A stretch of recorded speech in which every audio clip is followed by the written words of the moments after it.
want to give our children a world of war, or do we want to give our children a world of peace? That's the question.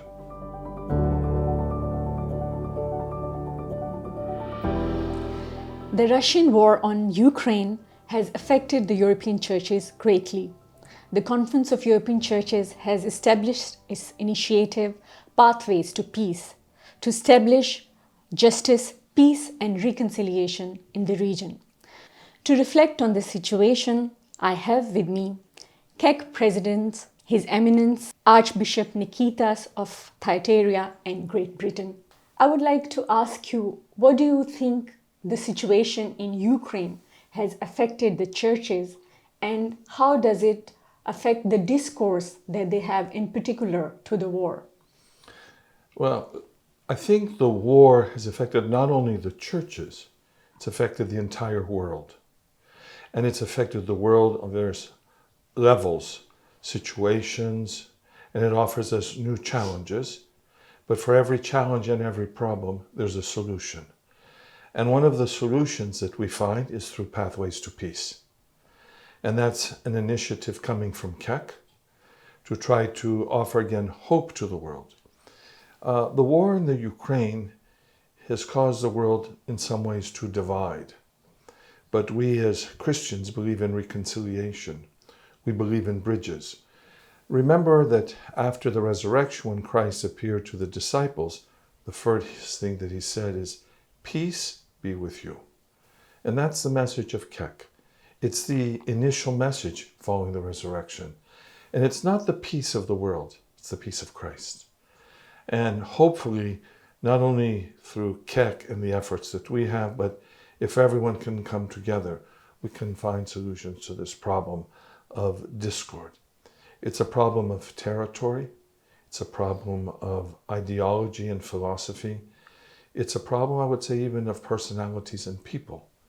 And hopefully we can help contribute to the solution and find some answers. And how do you think that European churches can resonate with the objectives of Pathways to Peace? Well, if we look at it first from the Orthodox aspect, the Orthodox churches are members of CEC. And we can dialogue here amongst ourselves and with other churches. And hopefully we can find means that have been used by other churches to find the pathway to peace, reconciliation. Let's look at Germany. Some years ago, there was a divided Germany. And not that things are perfect right now between East and West, but they're on the road. They're on the pathway. And we want to continue that pathway in our own way for Russia, Ukraine, and in every problem and situation. And the problem isn't only there. Let's look at Armenia, Azerbaijan. There are other conflicts in the world. We remember the war in Yugoslavia, the former Yugoslavia. And the churches have to contribute to finding the solutions.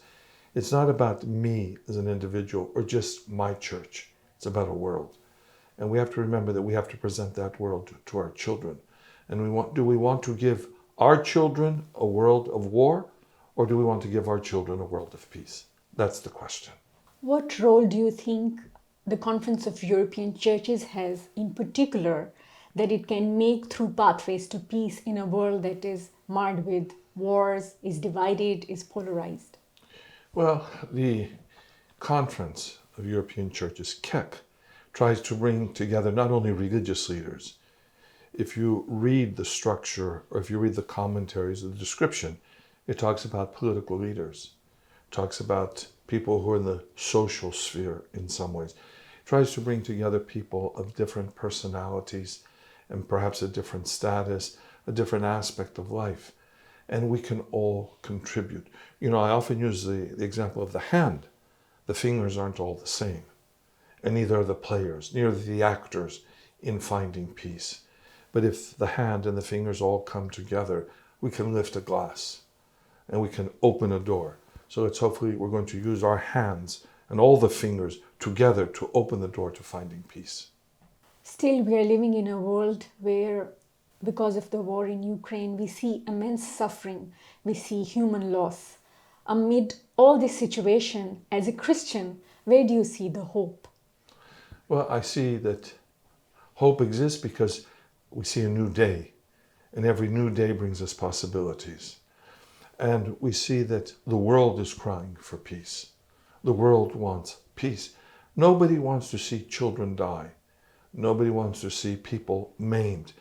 Not only in Ukraine and Russia, we have to be honest, there is blood on everyone's hands, including those people, those nations who are supplying the arms.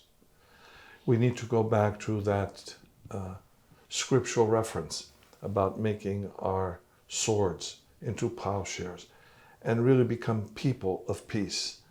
I'm not calling for everyone to be a peace activist and to go into the street, but I'm calling for the leaders, the people of the world. And we as individuals have to look first at ourselves, at our next door neighbor. Can I live in harmony with that person? Of course we can.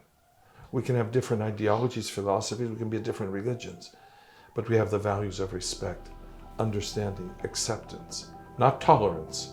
It's got to be more than just tolerance. It has to be more than that.